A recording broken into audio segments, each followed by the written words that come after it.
బాబాయ్ మరి లోకల్ గా చూస్తే ఇక్కడ ఒక పక్క గల్లా మాధవి గారు తెలుగుదేశం పార్టీ నుంచి, అటు పక్క విడుదల రజనీ గారు వైఎస్ఆర్ కాంగ్రెస్ పార్టీ నుంచి పోటీ చేస్తారు. వీళ్ళిద్దరిలో ఎవరు గెలిచే అవకాశం ఉంది బాబాయ్? ఇద్దరులో రజనీ గారు గెలుస్తారు. బాబాయ్ రజనీ గారికి గెలుస్తారని ధీమాగా చెబుతున్నావు. ఇక్కడ రెండు రెండు రెండు టైమ్స్ కూడా టీడీపీ అడ్డాగా మన గుంటూరు వెస్ట్ ఈసారి ఎలా విడుదల రజనీ గారు ఎలా గెలుస్తారు బాబాయ్? ఈసారి ఏ జరిగినా ఉత్త బోగస్ మాటలు, ఉత్త బోగస్ లెక్కలు మాట్లాడుకోవడం తప్ప పనులు అనేది ఆచరణ జరగదు.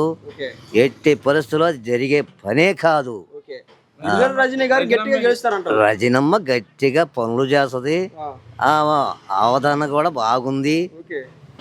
కరెక్ట్ గా బాగా జరుగుతుంది. ప్రజల్లో ఉండిద్దా బాబాయ్? వచ్చారు మీ కాడికి? అంటే పక్కా ఊరు నుంచి వచ్చింది కదా. పక్కా ఊరు నుంచి వచ్చినట్టే, మా ఇంటికి వచ్చినట్టే, మా పేట వచ్చినట్టే ఉంది. ఓకే, సుమారు ఎంత మెజార్టీ వచ్చింది బాబాయ్ ఆమెకి? సుమారు మెజార్టీ 30 దాటుద్ది. 50 దాకా లోపు, 50,000 లోపు. ఓకే బాబాయ్, రజనమ్మ గురించి 2 మాటలు చెప్పాలంటే ఏం చెప్పగలవు బాబాయ్ నువ్వు? ఏం చెప్తాను నేను. చిలకలపేటలో 25,000 మెజార్టీతో గెలిచింది. పత్తిపాటి పుర్రారావుని ఓడించింది. ఒక మంత్రినే ఓడించింది. అంత సత్తగల్ల ధీమాగల్ల గుండె కలిగిన మనిషి. అందువల్ల మేము నమ్మినాము.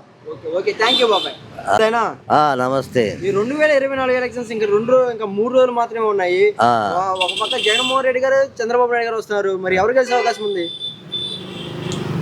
ఎవరు గెలిచినా మాకు అభిమానం అనేది మాకు ఉంది జగన్ మీద. బాబాయ్ జగన్ గారి పరిపాలన చూశారు, చంద్రబాబు నాయుడు గారి పరిపాలన చూసారు. ఎవరి పరిపాలన బాగుంది? నాకు 63 వచ్చింది. 63లో ఆయన పరిపాలన అంతా చూసాం. బడుగు వర్గాలని ప్రేమించి చేసినాడు ఏనాడు డాక్లా పోలే. ఎవరు? చంద్రబాబు నాయుడు గారు. ఇప్పుడు చంద్రబాబు నాయుడు గారు వస్తే పింఛన్లు నేను ఎక్కువ ఇస్తా అంటున్నాడు కదా. ఆయన ఇస్తానని నోటికి వాగ్దానం చేయటమే తప్ప జరిగే పనులు కాదు, ఆచరణలో జరిగేవి కాదు.